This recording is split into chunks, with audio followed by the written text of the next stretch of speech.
Hello दोस्तों, मेरा नाम है धीरेन्द्र सिंह। आज की वीडियो बड़ी इंटरेस्टिंग होने वाली है, जिसमें चैप्टर 3 स्टार्ट कर रहे हैं। बहुत ज़बरदस्त chapter, change in profit sharing ratio among the existing partner. देखो, पार्टनरशिप की मैं बहुत सारी ऑलरेडी वीडियो बना चुका हूँ, जाके ज़रूर देखिए आप। मैंने पार्टनरशिप की थ्योरी की वीडियो बना रखी है, profit and loss appropriation account, interest and drawing, ये सब चीज़ें, ठीक है। तो वो जाके ज़रूर देखिए आप, ये तभी चैप्टर समझ में आएगा। वहाँ पर हमने बात करी थी कि profit sharing ratio is the main important thing in partnership. Partnership कहते ही उसे है कि जहाँ पर प्रॉफिट शेयर हो रहा हो, है ना, वो बहुत इंपॉर्टेंट है पार्टनरशिप में, प्रॉफिट शेयरिंग। लेकिन कई बार क्या होता है कि जो पार्टनरशिप में पार्टनर होते हैं वो कई बार कह देते हैं कि हम पार्टनरशिप में ना प्रॉफिट शेयरिंग रेशियो चेंज करना चाहते हैं। तो चेंज करना चाहते हैं तो उस केस में क्या होता है, दो केस हो सकते। देखो, जब हमारे पास पार्टनरशिप डीड होती ही नहीं है, वहाँ तो चेंज कर ही नहीं सकते, क्योंकि भैया आपके पास, क्योंकि पार्टनरशिप डीड अगर है ही नहीं, in the absence of partnership deed, तो वहाँ तो प्रॉफिट शेयर रेशियो आप चेंज क्यों नहीं कर सकते, क्योंकि आपका इंडियन पार्टनरशिप एक्ट 1932 अप्लाई हो जाता है। वो क्या कहता है कि प्रॉफिट शेयर रेशियो इक्वल होनी चाहिए। तो आप चेंज कैसे कर दोगे, क्योंकि पार्टनरशिप डीड अगर नहीं है क्वेश्चन में, तो आप इक्वल ही मानना पड़ेगा, आप इसको चेंज नहीं कर सकते। लेकिन बात यहाँ पर ये हो रही है कि अगर आपके पार्टनरशिप डीड है और फिर आप चेंज करना चाहते हो तो आप चेंज कर सकते हो। आपको क्या करना है, पार्टनरशिप डीड में चेंज करना है। बस आपको अगर पार्टनरशिप डीड में चेंज करना है, आप क्या कर सकते हो, उसको आप बदल सकते हो। जब आप उसके अंदर चेंज कर दोगे किसी भी चीज़ में, change in terms of relationship, मतलब कोई भी पार्टनरशिप के बीच में रिलेशनशिप है प्रॉफिट शेयर रेशो का, वो किसी का भी हो सकता है। यहाँ तो हम बात करेंगे प्रॉफिट शेयर रेशो की फ़िलहाल, लेकिन वो किसी का भी हो सकता है। कोई भी अगर आप रिलेशनशिप चेंज करते हो डीड में किसी भी तरीके का, उसको हम रिकॉन्स्टिट्यूशन ऑफ फर्म बोलते हैं। क्या बोलते हैं हम? Reconstitution of firm. मतलब कि अगर हमने डीड को बदल दिया किसी भी तरीके से, उसमें रेशो बदल दी, उसके अंदर हमने कोई कह दिया कि भैया एडमिशन हो गया किसी पार्टनर का, या कोई रिटायरमेंट हो गया, कोई डेथ हो गई, या कुछ भी हो गया, किसी भी तरीके से अगर एग्जिस्टिंग एग्रीमेंट जो पार्टनरशिप में है वो चेंज कराया आपने, तो वहाँ पर उसको रिकॉन्स्टिट्यूशन बोलते हैं, यानी कि बदलाव आ गया है। कॉन्स्टिट्यूशन का मतलब डीड यानी कि संविधान पार्टनरशिप का, और रिकॉन्स्टिट्यूशन का मतलब उसमें बदलाव आना। तो समझ आ रही बात? तो देखिए, so any change in existing agreement of the partnership is reconstitution of firm. उसकी वजह से क्या होता है कि एग्जिस्टिंग पार्टनरशिप एग्रीमेंट बंद हो जाता है और एक नया पार्टनरशिप एग्रीमेंट आ जाता है। तभी इसको रिकॉन्स्टिट्यूशन बोल रहे हैं, क्योंकि अगर हमने रिकॉन्स्टिट्यूशन करा तो पुराना एग्रीमेंट बंद हो गया, अब नया आ गया। रिकॉन्स्टिट्यूशन कैसे हो सकता है? अगर आपने रेशो बदल दी, जो कि इस चैप्टर में पढ़ेंगे, या फिर कोई पार्टनरशिप में कोई पार्टनर नया एडमिट हो गया, तो भी आपका रिलेशनशिप बदल जाता है। ये अगला चैप्टर है उसके, ये इसके चैप्टर बने हुए बहुत सारे। रिटायरमेंट वाला चैप्टर बना हुआ है, अगर कोई पार्टनर रिटायर कर देता है बिजनेस से तो भी रिकॉन्स्टिट्यूशन हो जाता है। डेथ हो जाती है किसी की तो भी रिकॉन्स्टिट्यूशन हो जाता है। अमाल्गमेशन वाला चैप्टर हम इस बुक में नहीं पढ़ेंगे, आपकी क्लास में नहीं पढ़ेंगे। अमाल्गमेशन वाला हम सिर्फ यहाँ तक पढ़ेंगे। तो यहाँ से स्टार्ट करेंगे कि जब प्रॉफिट शेयर रेशो अगर पार्टनर ने बदल दी है तो उसकी वजह से रिकॉन्स्टिट्यूशन कैसे होता है। तो देखो, वही लिखा हुआ है कि एग्जिस्टिंग पार्टनर जो है प्रॉफिट शेयर रेशो जो है वो बदल सकते हैं, क्योंकि कुछ लोग कहते हैं कि भाई मेरा प्रॉफिट ज़्यादा होना चाहिए, कुछ लोग कहते हैं कम होना चाहिए। तो उस वजह से क्या होता है कि हम पार्टनरशिप में प्रॉफिट शेयर रेशो पे नहीं ला देते हैं, उसकी वजह से फिर फर्म रिकॉन्स्टिट्यूटेड हो जाती है, ठीक है। और ये बहुत इंपॉर्टेंट बात है कि जब पार्टनरशिप में कोई एग्रीमेंट बदलता है ना, उसको डिससॉल्यूशन ऑफ पार्टनरशिप बोलते हैं। जो मैंने ऊपर देखा था, अभी हमने देखा था कि जब पुराना एग्रीमेंट पार्टनरशिप का बंद हो जाता है, उसको बोलते हैं डिससॉल्यूशन ऑफ पार्टनरशिप। फर्म बंद नहीं हुई है, पुराना एग्रीमेंट बंद हुआ है, तो उसको क्या बोलते हैं? डिससॉल्यूशन ऑफ पार्टनरशिप। अब देखिए, जब डीड बदलेगी, जब रेशो बदलेगी, तो किसी को कुछ फ़ायदा हो सकता है, किसी को नुकसान हो सकता है। फॉर एग्जांपल, आपका प्रॉफिट है आप प्रॉफिट था आपका 50,000 रुपये का, प्रॉफिट आपका साल में 50,000 होता है मान लेते हैं, और आपकी जो पुरानी रेशो थी, ओल्ड रेशो थी पार्टनरशिप के अंदर, वो 3:2 थी। मतलब मान लो 2 पार्टनर है तो उसको 3:2 में प्रॉफिट शेयरिंग बढ़ता था। 3:2 का मतलब है कि ए को मिलता था 3/5 शेयर और बी को मिलता था 2/5। कैसे निकाला शेयर? टोटल करो, नीचे रख दो और इसका जो शेयर है ऊपर लिख दो। यानी कि 50,000 का 3/5 मिलता था, यानी कि 30,000, और इसको 50,000 का 2/5 मिलता था, यानी कि 20,000। लेकिन पार्टनरशिप में ये कहा गया कि हमारी न्यू रेशो अब इक्वल हो जानी चाहिए, कि किसी को ज़्यादा ना मिले, किसी को कम ना मिले, बराबर मिले। तो अब कितना मिलेगा ए को प्रॉफिट? ऑब्वियसली बात है यार, 50,000 का आधा मिलेगा, है ना। तो 50,000 का आधा कितना होता है? 25,000। और बी को कितना मिलेगा? बी को 50,000 का आधा मिलेगा। अब आप ध्यान से देखो, किसी को फ़ायदा होगा, किसी को नुकसान नहीं होगा। अगर आधा आधा हो गया तो भैया जो ए जो पहले ज़्यादा पैसा ले रहा था 30,000 पे, अब उसे कम मिलेगा। कितना कम मिलेगा? 5,000 रुपये कम मिलेगा, देखो ध्यान से। और बी को पहले 20,000 मिलते थे, लेकिन अब वही 25,000 मिलेंगे। यानी कि ए को नुकसान झेलना पड़ गया, इसको बोलते हैं सेक्रीफाइस। ए को सेक्रीफाइस होना पड़ा अपना शेयर, जैसे ही रेशो बदली। लेकिन उसी वजह से जितना उसे सेक्रीफाइस करना पड़ा, उतना ही किसी को गेन भी हो गया। देखो बी को 20,000 की जगह 25,000 मिल रहे। जब एक बंदे को सेक्रीफाइस होगा, उतना ही किसी को गेन भी होगा, क्योंकि प्रॉफिट वही का वही है। प्रॉफिट नहीं बदला, बात हो रही रेशो की। रेशो बदल गई, उसका हिस्सा बदल गया। तो किसी को अगर सेक्रीफाइस होगा, वही किसी को गेन भी होगा। तो आप ध्यान से देखो, उतना ही गेन हो गया, उसको बोलते हैं गेन। तो जब भी किसी की रेशो जब भी पार्टनरशिप में रेशो बदलती है, तो किसी को सेक्रीफाइस करना पड़ता है अपना शेयर, किसी को गेन करना होता है। वही समझने वाले हम, समझिए। तो चलिए निकालना सीखते हैं कि सेक्रीफाइसिंग रेशो और गेनिंग रेशो कैसे निकालते हैं। तो जैसे कि मैंने आपको अभी तो एग्जांपल तो बताया था, लेकिन अगर सेक्रीफाइसिंग रेशो हमें निकालनी है, क्योंकि क्वेश्चन में प्रॉफिट नहीं गिवन होगा, हमें सिर्फ प्रॉफिट का शेयर गिवन होगा। तो अगर कोई सेक्रीफाइसिंग रेशो मुझे निकालनी है तो कैसे निकालेंगे? हमें लेना है कि उसका पुराना शेयर कितना था, ओल्ड प्रॉफिट शेयर। पुराना शेयर कितना था और उसका नया कितना हो गया। तो पुराने को अगर नए से माइनस कर दूंगा तो मुझे समझ में आ जाएगा कि उसको कितना सेक्रीफाइस करना पड़ा अपना शेयर। तो ये होती है सेक्रीफाइसिंग। सेक्रीफाइसिंग बेसिकली क्या है कि आपको, क्योंकि इसका मतलब पुराना शेयर उसका बड़ा था, जैसे कि आप देखो तो ए को सेक्रीफाइस करना पड़ा था, तो पुराना शेयर उसका बड़ा था, तभी तो पुराने को नए से माइनस कर रहे हैं, तभी तो कह रहे सेक्रीफाइस होना पड़ रहा है। और गेनिंग का मतलब क्या है? गेनिंग रेशो का मतलब नया शेयर उसका बड़ा होगा। जैसे कि आप ही पीछे क्या था, बी को नया शेयर ज़्यादा हो गया था, है ना। इसका मतलब नए को ओल्ड से माइनस करना है। गेनिंग रेशो में क्या करते हैं? उल्टा कर देते हैं। न्यू प्रॉफिट शेयर को अगर मुझे निकालना है कि कितना रेशो, कितना गेन करना पड़ा उसे, तो हमें क्या करना है? न्यू प्रॉफिट शेयर को ओल्ड प्रॉफिट शेयर से माइनस कर देना है, ताकि मुझे ये पता चल जाएगा कि उसे गेन कितना करना पड़ा। समझ गए? चलिए अब इलस्ट्रेशन 1 से समझते हैं। आपकी बुक में जैसे ही लिखा टी एस अग्रवाल, अमित और सुमित पार्टनर है फर्म में, शेयरिंग प्रॉफिट रेशो 2:1। तो अमित और सुमित एक पार्टनर है फर्म में, वो 2:1 में प्रॉफिट बांटते हैं। It was decided to them to profit share equally with effect from 1 April 2023। उन्होंने कहा कि 1 अप्रैल 2023 से हम प्रॉफिट इक्वल बांटेंगे, कोई 2:1 में नहीं। निकालो सेक्रीफाइसिंग गेनिंग रेशो। तो देखो आपको पता है कि देखो ओल्ड, आपकी जो ओल्ड रेशो है, ओल्ड प्रॉफिट शेयरिंग रेशो, वो कितनी है? 2:1। ये पता है ना आपको, 2:1। और जो वो कह रहा है कि न्यू प्रॉफिट शेयरिंग रेशो, वो कितनी होनी चाहिए? वो कह रहा है कि इक्वल होनी चाहिए। इक्वल का मतलब 2 पार्टनर है ना, तो 1:1।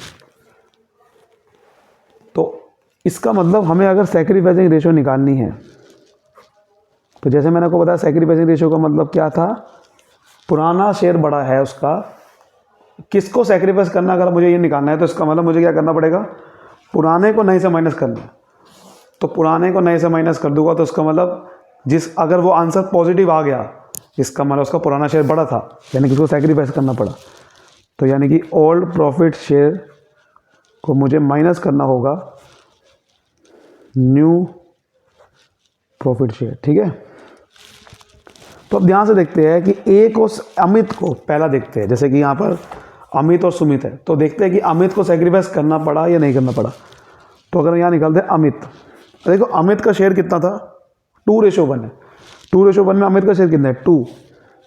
टोटल शेयर कितना है, 3, यानी कि 3 में से 2 उसका दूसरा हिस्सा था, 3 में से दूसरा हिस्सा उसका, 2/3 माइनस कर देंगे। न्यू रेशो कितनी है, 1/2, आधा मिलता है, आधा का मतलब 1/2। तो निकालते हैं, जरा इसको सॉल्व करते हैं। एलसीएम लो पहले लो, 3 2 जा 6, 3 2 और 2 2 जा 4, 2 3 जा, ये आ गया, तो 1/6 आ गया, पॉजिटिव आ गया ना। इसका मतलब इसे सेक्रीफाइस करना पड़ रहा है।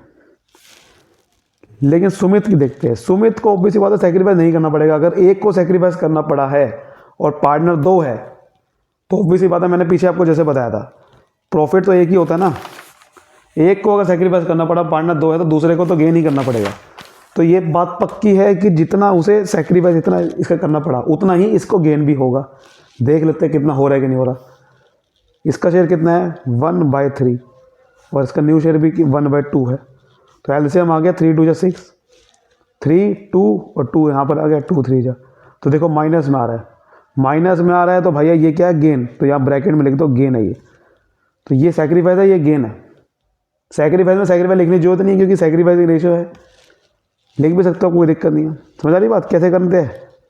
तो यही तो कह रहा है वो, सेक्रीफाइसिंग रेशियो या गेनिंग रेशियो निकालनी है तो कुछ नहीं करना, आप एक ही रेशियो से पता समझ सकते हो कि किसको सेक्रीफाइस करना पड़ा, किसको गेन करना पड़ा। आपको समझ में आ गया एक ही रेशियो से कि सेक्रीफाइस अमित को करना पड़ेगा, सुमित को गेन करना पड़ेगा। तो देखो क्वेश्चन में जो कह रहा था ना कि 2 रेशियो निकालो, वो 2 की जगह आप एक ही रेशियो निकाल सकते हो, उसी में बता सकते हो कि सेक्रीफाइस कितना करना पड़ा, गेन किसको करना पड़ा। अगर आप गेनिंग रेशियो का फॉर्म लगाओगे तो बेसिकली माइनस में जो आंसर आएगा वो सेक्रीफाइस होता है। लेकिन अगर आप सेक्रीफाइसिंग रेशियो में निकालोगे तो जो माइनस में आंसर आएगा वो गेनिंग होता है। क्लियर हो रही बात। इलस्ट्रेशन 2 भी देख लेते हैं। जैसे ललित, मुकुल, चेतन एक पार्टनर है, इक्वली शेयर कर रहे हैं प्रॉफिट। चेतन को 1/5 शेयर मिलेगा। चेतन कह रहा है कि मुझे फ्यूचर में 1/5 शेयर मिलना चाहिए। वो पहले कह रहा है कि पहले तो न्यू रेशियो निकालो, फिर सेक्रीफाइसिंग और गेनिंग निकालो। अब ये बड़ा इंपॉर्टेंट है, देखो ध्यान से। ठीक है, सबसे पहले तो इस क्वेश्चन में new profit share ratio given नहीं है। आपको ये बता रखा है कि ओल्ड प्रॉफिट शेयर रेशियो कितनी है, कि सारे के सारे इक्वल बांट रहे हैं प्रॉफिट, तीनों पार्टनर, यानी कि 1:1:1। और ये फिर ये डिसाइड हुआ कि चेतन जो है, चेतन का जो शेयर है वो, चेतन कह रहा है कि मुझे 1/5 शेयर मिलना चाहिए। चेतन ये चाह रहा है, चेतन का शेयर कितना होना चाहिए, 1/5। समझ गए। तो ये चेतन चाह रहा है, लेकिन चेतन का शेयर है कितना, 1/2। अब अगर मुझे अब न्यू रेशियो निकालने तो क्या करूँगा भैया, चेतन कह रहा है कि 1/5 शेयर होना चाहिए, तो पहले इसको 1/5 शेयर दे देंगे, तो जो बाकी बचेगा वो बाकी पार्टनर को मिलेगा। सिंपल सी बात है प्रॉफिट। आप इसको ऐसे समझो कि मान लेते हैं कि प्रॉफिट है मेरे पास 50,000 का। पहले 50,000 60,000 का चलो मान लेते हैं। पहले 60,000 इक्वल बढ़ता था 3 पार्टनर को। तो ललित, मुकुल, चेतन तीनों को इक्वल बढ़ता था, 20,000 बढ़ता था। समझ गए हो। लेकिन अब क्या है, चेतन कह रहा है कि मुझे 20,000 नहीं चाहिए, वो उसको 1/5 चाहिए शेयर। तो 60,000 का 1/5 चाहिए। ठीक है, 60,000 का 1/5 चाहिए, चेतन कह रहा है। तो पहले चेतन को 1/5 कितना आएगा इसका, 12,000 रुपये। ठीक है सर, तो इसको 12,000 रुपये, तो पहले चेतन को 12,000 रुपये दे दो, तो इसका मतलब बाकी का शेयर ललित और मुकुल का बच जाएगा, क्योंकि चेतन कह रहा है कि मुझे 12,000 तो पहले मिलना चाहिए। तो बाकी का जो बच गया 48,000 रुपये, वो ललित और मुकुल में बचेगा। और कितना कितना कैसे कैसे बटेगा, जो उनका शेयर था पहले कितना था, 1:1 के हिसाब से, यानी कि आधा मिलता था ना। चेतन तो कह रहा है कि चेतन को हटा दो, चेतन को तो 1/5 मिल गया, ललित और मुकुल में आधा बटेगा, क्योंकि सबका शेयर आधा था। तो 24,000 रुपये इनको बढ़ जाएगा। और यहाँ से आप न्यू रेशियो निकाल सकते हो।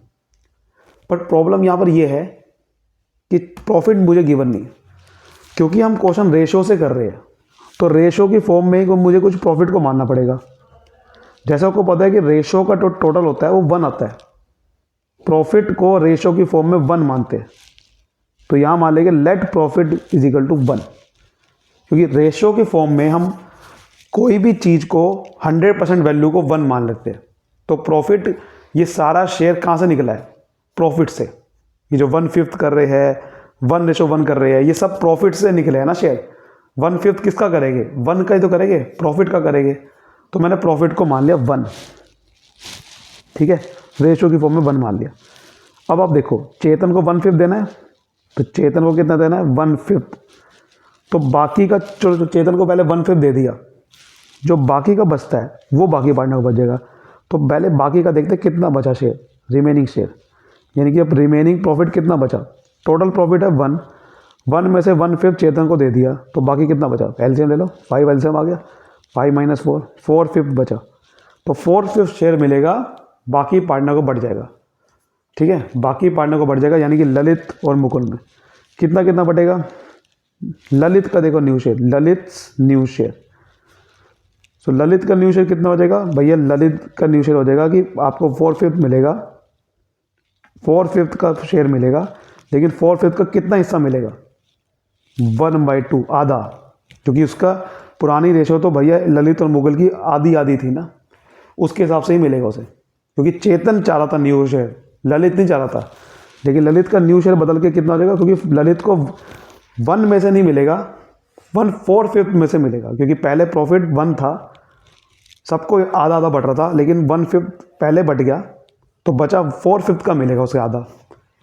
तो 4/5 का आधा कितना होगा? 4/10। ऐसे ही मुकुल का न्यू शेयर कितना हो जाएगा? मुकुल को 4/5 में से आधा ही मिलेगा, क्योंकि पुराना शेयर तो आधा ही तो था ना, तो 4/10 मिलेगा। यानी कि नई प्रॉफिट शेयर रेशो कितनी आ गई? शॉर्ट फॉर्म में न्यू PSR बोल देते हैं, वो कितनी आ गई? ललित, मुकुल और चेतन की।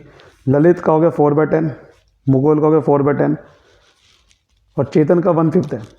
अगर मुझे अब रेशो निकालनी ना, तो तीनों का बेस सेम होना चाहिए।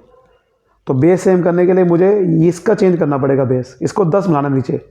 तो अगर रेशो को नीचे 10 बनाना है, नीचे अगर मैं 2 से मल्टीप्लाई कर दूंगा, ऊपर भी 2 से मल्टीप्लाई करना पड़ेगा, क्योंकि रेशो को अगर आपने बदलना है नीचे से, तो ऊपर भी उतने ही नंबर से मल्टीप्लाई करना पड़ेगा। तो 4/10 आ गया, 4/10 आ गया, 2/10 आ गया, तो 10 से 10 कैंसिल, रेशो आ गई 4/2, यानी कि 2 से 2 और सिंप्लीफाई कर दो, 2:2:1। ये आपका राइट न्यू रेशो आ जाएगी, 2:2:1। समझ गए? ये चीज़ है। तो देखो, आप देख भी सकते हो 1/5 ही आ रहा है चेतन का शेयर। चेतन को तो 1/5 मिला, लेकिन इस चक्कर में ललित और मुकुल का अपना शेयर बदलना पड़ गया। चेतन को 1/5 मिला, लेकिन ललित और मुकुल को अपना शेयर बदलना पड़ गया, क्योंकि ललित और मुकुल को अब 1/5 शेयर, क्योंकि अब तो प्रॉफिट का पहले चेतन को जाएगा, बाकी जो बचेगा वो ललित और मुकुल में मिलेगा। इस चक्कर में ललित और मुकुल का शेयर अब आधा नहीं रहा, आधा तो आधा पहले था, अब कितना रह गया? 2/5 हो गया। कैसे निकाला ये? इसका सम 5 आ गया, 2/5 हो गया। पहले ललित का शेयर आधा था, लेकिन अब आधा नहीं रहा, अब 2/5 हो गया, क्योंकि अब 1/5 शेयर क्योंकि इसको जा रहा है पहले। समझ आ गया? ऐसे निकालते हैं। तो जब आप सैक्रिफाइसिंग रेशो निकालोगे, अब तो बड़ा आसान है, ओल्ड में से न्यू माइनस करोगे। देखो, ललित का पहले 1/3 था, अब 2/5 हो गया, तो ये माइनस मारा, ये गेन हो गया। ऐसे मुकुल को भी गेन हो रहा है, तो जितना इनको गेन होगा उतना किसी को सैक्रिफाइस भी होगा, तो चेतन को सैक्रिफाइस करना पड़ेगा, ठीक है। तो इस तरह से है। तो ऐसे आप कोई भी आप क्वेश्चन कर सकते हो, ठीक है। इस तरह से देखो, बहुत बढ़िया बढ़िया क्वेश्चन है। आगे जैसे कि आगे इलेक्शन 3, इसमें तो न्यू रेशो निकालनी है पहले, सैक्रिफाइसिंग भी गेनिंग भी। जैसे केस 1 देखोगे तो Z 1/5 लेगा X से। अब अलग अलग केस आ रहे हैं इसके अंदर, बहुत बड़े बड़े केस है। देखो, अब पहले में आपको न्यू रेशो निकालनी है कि Z 1/5 लेगा X से, तो इसको कैसे निकालूंगा? जैसे आप देख सकते हो ओल्ड प्रॉफिट रेशो 532, वो कह रहा है कि Z जो है 1/5 लेगा X से। X का शेयर कितना है? 5 बाय टोटल 10 है। कैसे निकाला?